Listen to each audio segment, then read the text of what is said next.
హైదరాబాద్ నగరం పైన గత 16 నెలలుగా ప్రభుత్వం యొక్క దృష్టి ఏ రకంగా ఉందో బడ్జెట్లో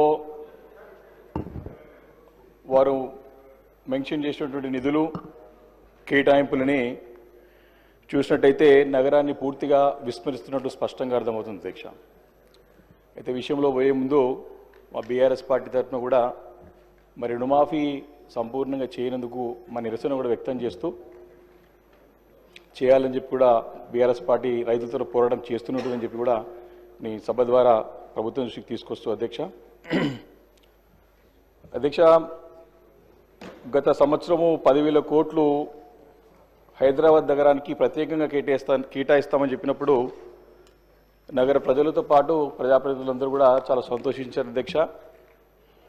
కానీ వాస్తవాలు ఒక్కసారి చూసినట్టయితే మరి దీనిపైన స్పష్టత ఖచ్చితంగా ఈరోజు మంత్రి గారు మరి బాధ్యతలు చేపట్టేది ముఖ్యమంత్రి అయినా ఈరోజు దీనిపైన రిప్లై అంతా కూడా గౌరవ మంత్రివర్యులు శ్రీధర్ బాబు గారు ఇస్తారు కాబట్టి దీనిపైన స్పష్టత ఇవ్వాల్సినటువంటి బాధ్యత ఉందని చెప్పి తెలియజేస్తూ ఈ కొన్ని అంకెలు చెప్పే ప్రయత్నం చేసిన అధ్యక్ష మనం కూడా సరి చేయొచ్చు.